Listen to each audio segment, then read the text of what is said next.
Welcome to On Trust, Stories from the Front Line in Lagoon GHI by Jamil Farshi. During the question session, please use the microphones in the aisles. And with that, let us welcome our speaker.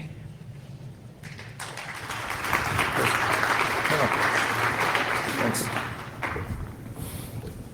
Hey y'all, how you doing this morning? Good. I appreciate you braving the heat and maybe hangovers as well, depending on how late you stayed out last night, to come for this talk. I'm going to talk about On Trust, and then we're going to go through some of the experiences that I've had throughout my career leading up to the Equifax situation.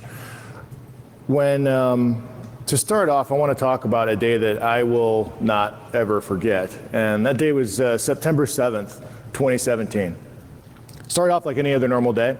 But it wasn't long after I got into the office that morning that I get a phone call coming from my CEO, and immediately starts grilling me on a variety of things. Right? Hey, 150 million records compromised. What's the data sensitivity? Do we have any interconnection? What are the risks that we have? It was a pretty trying time, and as a CISO, you never really want to get that phone call to begin with, right? And then that led to the next discussion, which was board members asking the same types of questions, the team, getting into a frenzy and running all over the place to try to get as many answers as they can to the situation. So the net of it was a very chaotic and crazy time. September 7th, 2017. What's really crazy about it, though, is that I was not at Equifax at this time. I was at that company with the big orange sign, the mecca for do-it-yourselfers. I was at Home Depot. And despite the fact that we had our own breach in 2015, which I was in the middle of driving the transformation for, the Equifax breach caused us a lot of pain. Why? Because Equifax was one of our customers. So from a customer perspective, my level of trust in that organization was meaningfully impacted, as was for all of the other employees, boards of directors, and so forth throughout the organization. But it wasn't just that. It wasn't just the customer aspect. Personally, I was a victim myself, so my information was compromised during that breach. But more importantly to me was the fact that my daughter, who I had had not too long before that, had just received her first little Social Security number, and it's a pretty cool little time to see this little thing, and you think, oh, she's like a real person now. And one of the first things I thought was, my gosh, this breach is going to impact this, and her credentials or her information is already compromised. So it was truly impactful, and my level of trust in the organization was meaningfully impacted as a result of that. So I'm sure that many of you in this room have had similar stories and had similar impacts as I did, but the impacts weren't just as it relates to the person and to the customer. Equifax was meaningfully impacted as well. So right out of the gate, you have a 40% loss in your market cap. You have the CEO, the CSO, the CTO, all gone from the organization.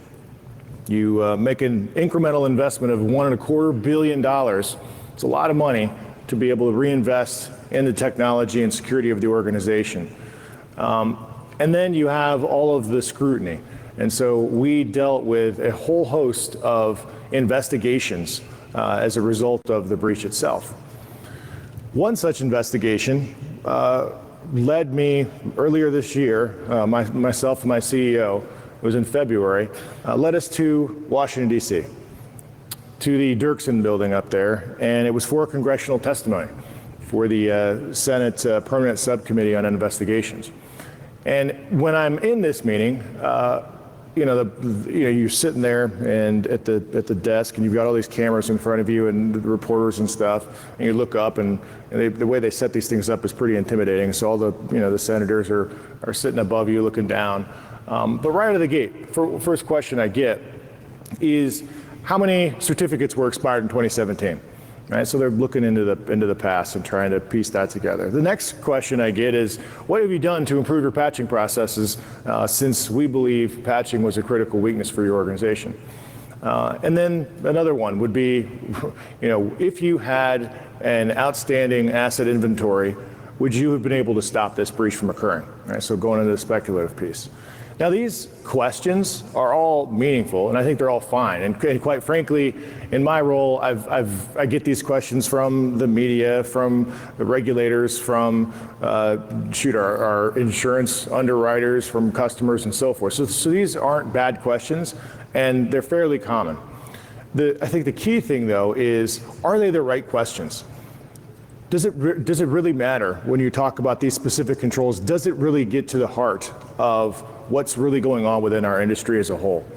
And to answer that, I believe that I figured this out far earlier in my career. I didn't learn this at Equifax. I didn't learn it at Home Depot.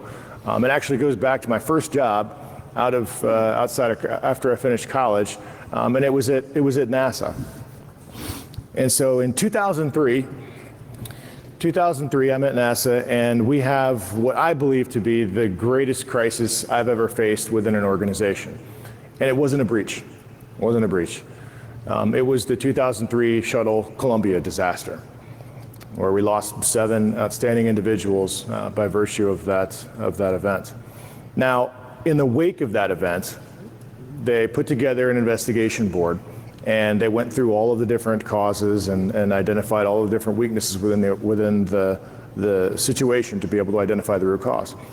And so the initial outcome is, okay, look, you're getting ready to launch. As you're going through that process, you have a piece of foam insulation falls off the external tank, hits the left wing, damaging it. And then later on, upon reentry, because of that damaged wing, you get excess heat, which then cascades throughout the shuttle and disintegrates it upon reentry. It was terrible. And so this is all documented in that report. But there is one very, very important conclusion that they make in that report that I think is extraordinarily relevant to all of us here today. And what they said, and I think if there's anything you take away from this talk, just remember this. What they said was, at NASA, an accident was inevitable. So think about that for a minute. It was inevitable. Didn't matter if it was the Columbia or it was going to be the Atlantis for the next launch. Didn't matter if it was because of foam insulation or because of some propulsion issue. An accident was inevitable. Why was it inevitable? Well, they said it directly in there. Organizational structure and decision processes were such that it was going to happen. Something bad was going to happen. And what does that speak to? That speaks to the culture of the organization. It doesn't speak to the specific controls, it speaks to the culture. And I think that's a critical piece as we look at the breaches and we look at the landscape that we're seeing today. If we focus just on the individual controls that failed, I think we're missing the bigger picture. So a few months ago, I was talking to a CEO of a major financial institution. And he goes, Jamil, I'm not a technical guy, so how will I know if I have an effective security organization? And I think it's a great question, honestly, and I think it's one of these things that, as a security leader and many of us have to deal with consistently, is trying to sort of bridge that divide between the technical aspects and communicating it to a non-technical audience. So what I told him was, there's 5 things I think that really matter to be able to help to identify whether you're going to have a successful security program or not. The first one is your head of security or CISO, are they positioned in the organization such that they have the ability to influence the entire enterprise? The reason this is important because security is everybody's responsibility. If it's just the security team that's doing security, then you're bound to fail. And you need that level of authority to be able to push down throughout the entire enterprise. The second one is, does the head of security have regular interaction and communications with the board of directors? Now, this is essential because you need to be able to manage up. You need to be able to communicate what those key risks are. Otherwise, they're going to get buried and they're not going to be addressed to the degree that they should. The third one is about incentives. And there's a lot of organizations out there that sort of check the box as it relates to security. Either you have nothing, or some organizations will have sort of part of the annual review process, you'll have a little blurb in there about security. It doesn't really tie into any kind of meaningful economic incentives. The organizations I think they're doing this really well are the ones that have taken security and aligned it economically from a performance standpoint, just like almost all organizations do as it relates to top line growth or bottom line growth or your margins or your EBITDA. These things are essential and they're critical. And so if you tie that economic impact back into the performance of your security program, it puts you in a far better place. The next one is crisis management. Are you doing consistent crisis management exercises with the executive leadership team and the board of directors? If you're not, what it tells me is that you don't think a breach is ever going to happen, right? It's the same reason that I put on a seatbelt every single time I get into a car. It's because I know it's possible that I'm going to get in an accident, and I want to do at least the minimum amount to ensure that I'm protecting myself. If organizations aren't testing these things, then they fundamentally don't believe it's going to happen to them. And as we know, it can happen to anyone at any time. And the final one ties back to risk management. Has your organization ever halted or delayed a critical enterprise initiative because of security or privacy? This is a critical one because what it speaks to is the fact that if you have done this, you have the right governance processes in place to be able to identify these risks and escalate them. And it means that your management, the CEO, the leadership team, whomever, has the conviction to actually do something about it. They have the conviction to not take advantage of an immediate opportunity that's going to give you maybe an incremental dollar of revenue, and instead do the right thing and focus on the risk to the organization. So I think these are all absolutely critical pieces.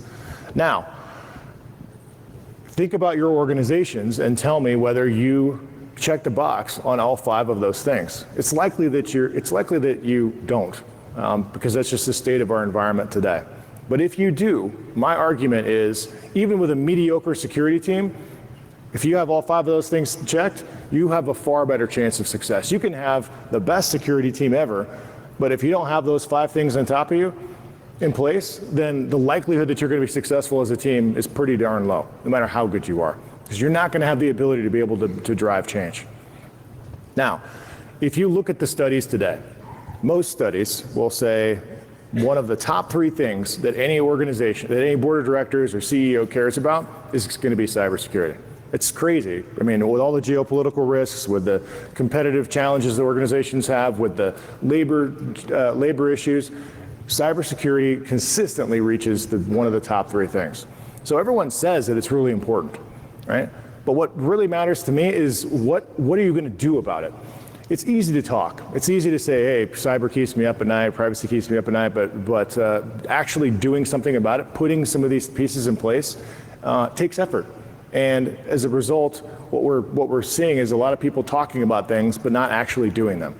And so there's this thing called Say Do that we've implemented at our company, and it comes from our CEO. When he started, we started about the same time after the breach, and he's like, look, Say Do is absolutely essential. We can talk all we want, but if we say something, we have got to deliver on it. And it's that level of action that I think drives the meaningful level of progress that we've seen. And I think if more companies chose to do that, we wouldn't be in the situation in many cases that we are today. Now, it's equally important to note that the environment is just getting more and more challenging, right? Every organization is critically tied into technology, and they're critically reliant on technology. And as we all know, technology underpins virtually everything within organizations nowadays, and technology is inherently insecure. I mean, you can have something that has 0 weaknesses today, and I guarantee you tomorrow it will have something, right? Couple that with the reliance on data that we have, and you have a perfect storm where you've got this reliance on technology, and you have all these massive amounts of data being created, and so we become infinitely attractive targets, all of us, to the bad guys. And then you marry up a new dynamic, privacy, something that consumers in general, I think for the longest time have been pretty apathetic about, are now starting to actually care. And as a result, you have regulations and regulators coming in to be able to drive that as well. So it's only going to continue to get harder for us to be successful. Now, let me tell you a story for me that was extraordinarily difficult. I was at Los Alamos National Laboratories, and I was the CISO there several years back. And for those of you who don't know, it's a nuclear weapons laboratory. And so obviously our risk tolerance is extraordinarily low. And you face some of the most advanced threats that are out there. And one day we got hit, and the adversary penetrated our perimeter, and so they got in. Now, fortunately for us, we were able to watch them as they came in, and we were able to do some meaningful analysis. And for those of you who don't know, in organizations like this, oftentimes you don't want to just kick them out. You want to monitor them and try to learn from them to try to understand sources and stuff like that. And so we do. And after analysis, we identified that there was multiple teams coming after us. They were running different shifts. We isolated the origin of those attacks and who the threat actors were. And eventually they got far enough into the organization that we said, okay, now there's too much risk. We're gonna kick these guys out. So we did that and wiped our hands of it, and that was a good news story.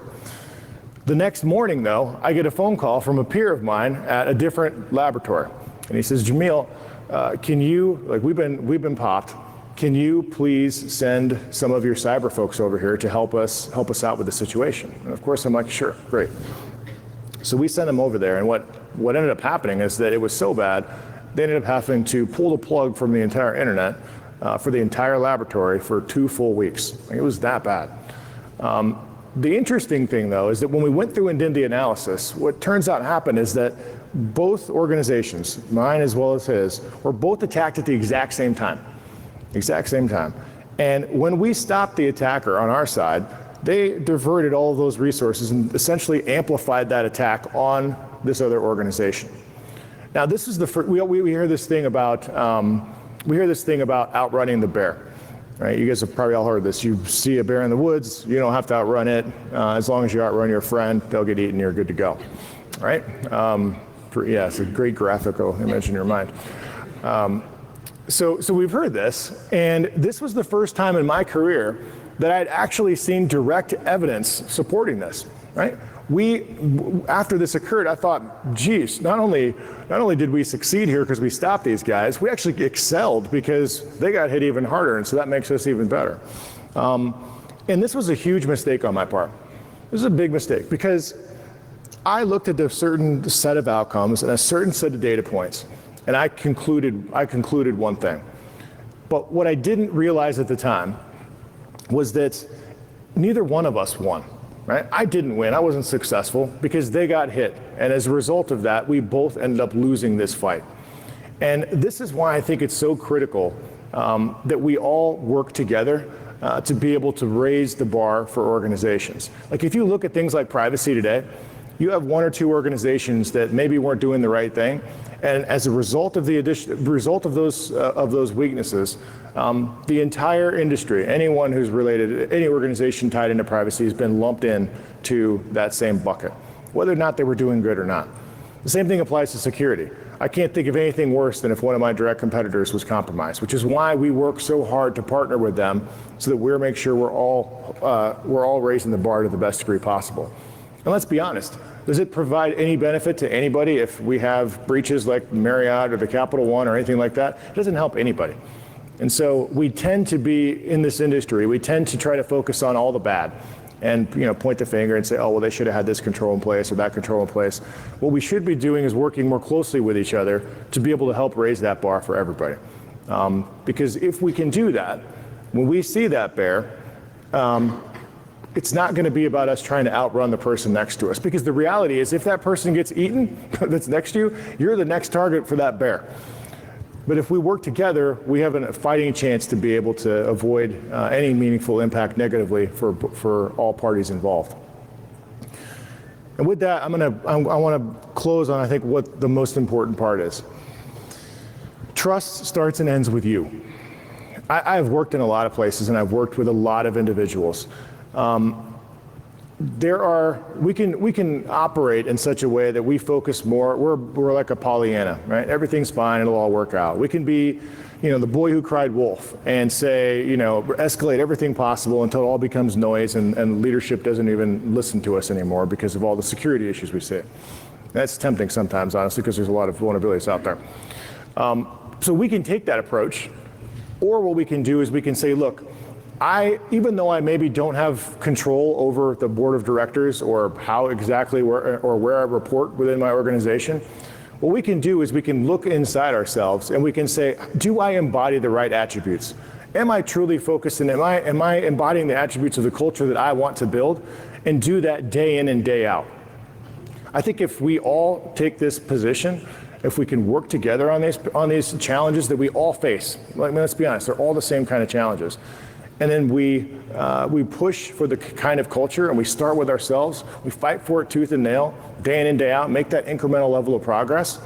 And then we partner together, then I think we have a meaningful shot at being able to turn the tide that we've been facing today. And if we do that, not only do I think that we will be successful, but I think all of us collectively have an opportunity to excel.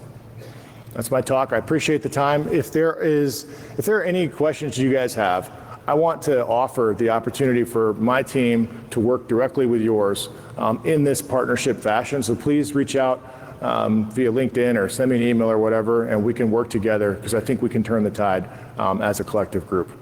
Have a great rest of the week, and thank you very much.